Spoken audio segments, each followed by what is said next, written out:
కొందరు ఎమ్మెల్యేలు నేతలు బాధ్యత లేకుండా వ్యవహరిస్తున్నారని టీడీపీ అధినేత ముఖ్యమంత్రి చంద్రబాబు తీవ్ర అసంతృప్తి వ్యక్తం చేశారు.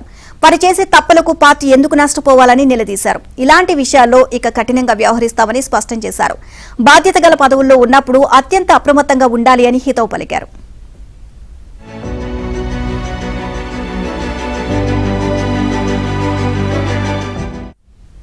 ప్రభుత్వ పథకాల అమలుపై చంద్రబాబు టీడీపీ శ్రేణులతో ఆదివారం టెలికాన్ఫరెన్స్ నిర్వహించారు.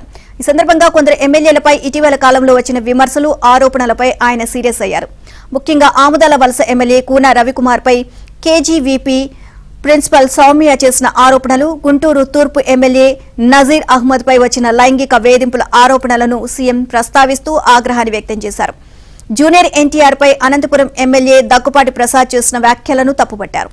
ఈ ముగ్గురు కారణంగా వచ్చిన విమర్శలు, తలెత్తిన వివాదాలపై తీవ్ర అసంతృప్తి వ్యక్తం చేశారు. వీటిపై సమగ్ర నివేదిక ఇవ్వాలని పార్టీ రాష్ట్ర నాయకత్వాన్ని ఆదేశించారు.